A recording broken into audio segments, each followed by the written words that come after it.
खुटहन थाना क्षेत्र के मलुकपुर गांव में दलित दंपति के गायब होने के एक सप्ताह बाद भी उनका शव बरामद नहीं हो सका। आपको बता दें कि खेत में सिंचाई करने गए दलित दंपति का शव एक हफ्ते बाद भी आज कोई सुराग उनका नहीं लग पाया। इस मामलों को लेकर ग्रामीणों ने खुटहन थाने का घेराव भी किया था और उसमें चक्का जाम भी हुआ।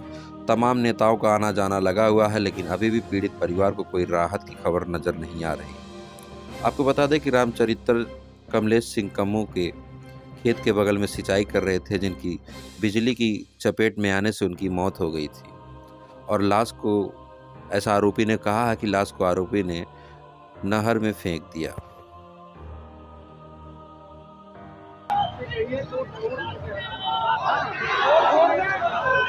जनता को परेशान न करें।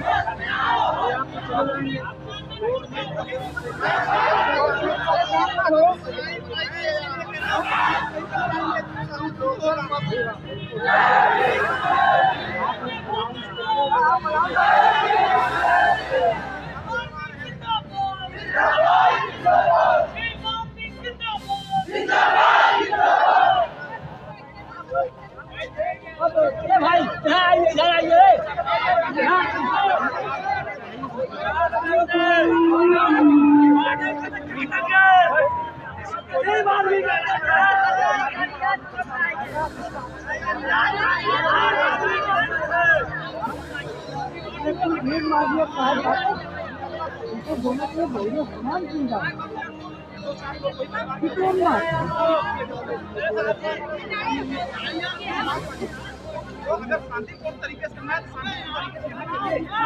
वही घटना के एक सप्ताह बाद पहुंचे सायगंज विधायक रमेश सिंह ने कहा कि हम पीड़ित परिवारों के दुख दर्द में उनके साथ हैं और उनको पूरी मदद करेंगे। उन्होंने क्या कुछ आश्वासन दिया, आइए जानते हैं। ये एक बहुत ही दुर्भाग्यपूर्ण घटना, ये एक सप्ताह पहले ये यहाँ मलुकपुर ग्राम सभा के हमारे रहिवासी थे और अकबरपुर ग्राम सभा में ये घटना हुई है और अभी भी निरंतर पुलिस विभाग द्वारा प्रयास किया जा रहा है। कई सर्च टीम लगाई गई हैं और नहरों को खोजा जा रहा है कि जल्द से जल्द पार्थिव शरीर मिल जाए दोनों लोगों का, ताकि अंतिम क्रियाक्रम परंपरागत तौर पे हो पाए। और हमारे तरफ से ये प्रयास चल रहा है कि माननीय मुख्यमंत्री जी से मैंने आग्रह किया है, निवेदन किया है कि इस परिवार को कम से कम 5 लाख रुपए की आर्थिक मदद, क्योंकि 6 बेटियां थीं, इनको 4 बेटियों की शादी हो चुकी है, 2 हमारी बच्चियां अभी भी घर पे ही हैं और एक बीएड कर रही हैं और एक 11वीं में हैं और दोनों के सर से अब माता पिता का साया उठ चुका है।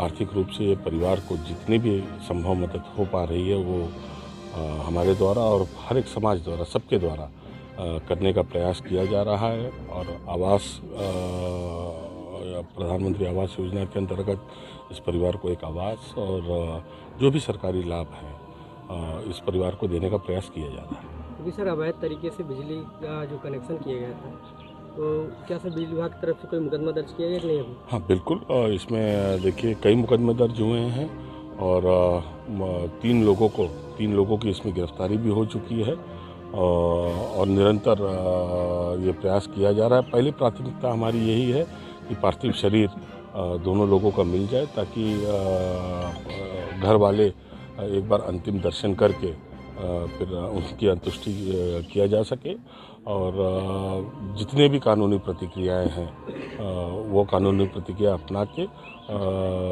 कार्रवाई की जा रही है। विधायक जी, एक प्रश्न आपके सीओ साहब से है जी कि जैसे कोई व्यक्ति निरर्थक रूप से बिजली का प्रयोग करके, चाहे वो जानवर की मृत्यु हो गई हो या किसी व्यक्ति की मृत्यु पारित करने के उद्देश्य से लगाया गया था, उस पर किसी अनुसूचित जाति की व्यक्ति की हत्या हो गई, उसके बाद वह अभियुक्त इसी गांव का है, वह जान रहा है कि यह बाडी अनुसूचित जाति की है, बाडी के साथ निर्दयतापूर्वक व्यवहार किया और उसको प्रवाहित फेंक दिया, क्या ये दुर्घटना में विवेचना होना उचित है कि एसटी एक्ट में? नहीं, बिल्कुल जो भी एक्ट्स हैं वो बिल्कुल सही समय पे वो लगेंगे। अभी तक विवेचना नहीं, उसके बारे में जो विवेचनात्मक जो कार्रवाई है उसके बारे में हम आपको सीधे वर्जन इस तरह से नहीं दे सकते। जो योजनात्मक कार्रवाई है वो बिल्कुल सही चल रही है। जो भी प्रेस नोट है अभी तक उसमें नहीं, प्रेस नोट को में सारी चीज़ें नहीं रहती हैं, कुछ चीज़ें हमारी अपनी विवेचना की विषय वस्तु है वो बिल्कुल सही ये चल रही कानून में सही है चलेगी। अगर कोई व्यक्ति इस तरीके से बिजली विभाग जाति का है किया गया नहीं आपके? नहीं, बिजली विभाग यदि कराएगा तो वो मुकदमा कायम होगा बिजली विभाग के द्वारा। कि होना चाहिए बिजली विभाग? सुनिश्चित बिजली विभाग की भी उसमें एक्ट की बढ़ोतरी होनी चाहिए और ऐसी वो यह जानबूझ करके अपराध कारित कर रहा है कि यह बॉडी फला व्यक्ति की है और फिर उससे निश्चलतापूर्वक व्यवहार जो कर रहा भी है, तो संवैधानिक ये तौर बनना पे चाहिए। संवैधानिक तौर पे जो भी धाराओं में मामला दर्ज होना है वो सुनिश्चित होके रहेगा, भले चाहे SC/ST का मुकदमा SC/ST एक्ट के तहत मुकदमा हो या बिजली विद्युत विभाग द्वारा मुकदमा पंजीकृत कराने का काम हो वो या अन्य जितनी भी धाराएं इस घटना को लेकर संवैधानिक तौर पे जो दर्ज कराई जा सकती है वो सुनिश्चित कराई जाएंगी, ये मैं आपको आश्वस्त करता हूँ। वहीं इस मामले को लेकर गांव वालों का कहना है कि इस मामले में सिर्फ राजनीति की जा रही है और आरोपी पक्ष का बचाव किया जा रहा है, क्योंकि एक हफ्ते बाद भी शव का ना मिलना कहीं न कहीं संदेह का प्रतीक बन रहा है और गांव वालों के सब्र का बात टूट रहा है। पीड़ित परिवार में 6 बेटियां हैं, जिनमें से 4 बेटियों की शादी हो चुकी है और अभी 2 पढ़ाई कर रही हैं। ऐसे में सवाल यह बनता है कि आखिर इन दोनों बेटियों का लालन पालन और 6 परिवारों का खर्च कैसे चलेगा। पीड़ित परिवार को अभी तक प्रशासन से कोई मदद नहीं मिली है और यह परिवार आर्थिक रूप से बहुत ही कमजोर है। रामचरित्र और माता का किस्मती क्या हुआ था, घटना कैसे क्या हुआ? 6 बजे दोनों लोग खेत भरने गए थे। जी उसके सुबह 6 बजे गए थे खेत भरने। जी 11 बजे हम इनको भेजे खाना लेके, हमके जाओ खाना दे के आओ, खिला के आओ। जी और ये गई खेत में, पूरा खेत देख डाली, उसको केवल मोजा मिला, चप्पल मम्मी का मिला और देख करके ये चली आई। फिर आई कह रही है कि नहीं खेत में नहीं है। उसके बाद तब हम फिर कहे तुम फिर जाओ, किसी से पूछो। तब 2:30 बजे फिर भेजे हम इसको। 2:30 बजे जब ये फिर गई तो वहाँ कोई मौर्य थे, खेत में खाद डाल रहे थे, उससे पूछिए तो कह रहे थे कि जो है 3-4 घंटे पहले, हम 3-4 घंटा हो गया हम उनको देखे नहीं है अभी तक। तब जाके जिसकी टिबल थी वहाँ गई पूछी तो वो लोग कह रहे हैं हम लोग नहीं जानते। तब फिर ये चली आई। जब आई तो हम कहे जिसका खेत है, जैसे मम्मी पापा मेरे गरीब हैं, हम लोग 6 बहनें हैं, भाई नहीं है मेरे के। उसके बाद मम्मी पापा आदिया करके हम लोग पढ़ाए लिखाए हैं। वही अधिया वाला खेत भरने गए थे। खेत किसका था? सिंटू सिंह का था।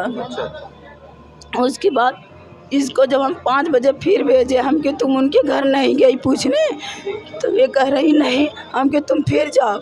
तब वहाँ गई पूछी तो उनकी औरत थी सिंटू सिंह की, वो कह रही है नहीं यहाँ तुम्हारे मम्मी पापा नहीं आए हैं। तब जाके आई बताने लगी, तब हम लोग आए यहाँ। आए तो जो है पूरा खेत हम लोग छान डालें। उसके बाद उसके बाद जिधर लाइट, जैसे यही सिंटू सिंह का खेत है, इधर उनका है कमलेश सिंह का खेत है, जिसमें खुला तार लगा था। हाँ, बिजली वाला नंगा तार लगा था। वही खेतवा भर रहे थे, वही एकदम बगल में, जस्ट बगल में था, वही वाला खेत भर रहे थे। फिर हम लोग आए, हम दोनों बहनें। उसके बाद जो जिसकी मतलब जान लाइट से चल रहा था, पनिया भर रहे थे, वहाँ हम लोग गए। वो लोग कह रहे हैं हम लोग तो नहीं देखे हैं। उसके बाद तब हम सिंटू सिंह के घर गए। हम के बताइए कहाँ है मेरे मम्मी पापा? कहा था कि हम ना जानी घर ना आया है।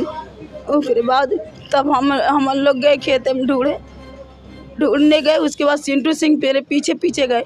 वो कह रहे हैं उधर मत जाओ, मेरा हाथ पकड़ खींच रहे थे, उधर मत जाओ, उधर लाइट है, उधर मत जाओ, उधर जाने नहीं दिए हमको। उसके बाद तब जाके सब लोग वही आए। और बताइए, जब सिंटू सिंह कह रहे थे हम 9 बजे तक 2 बार चाह ले गए थे। जब 2 बार वो चाह ले गए थे, मेरे घर पे फ़ोन करना चाहिए ना, नंबर था उनके पास, लेकिन फ़ोन नहीं किए। उसके बाद 1 बजे हम फिर फ़ोन लगाए थे, हम के तब फ़ोन उठा के तुरंत काट दिए। हाँ, कुछ पता नहीं चला। बताइए हम लोग क्या करें? हम लोग हमारे मम्मी पापा कहाँ है, हम लोग क्या बने, हम कैसे देखेंगे इनको, कैसे देखेंगे हम इनको।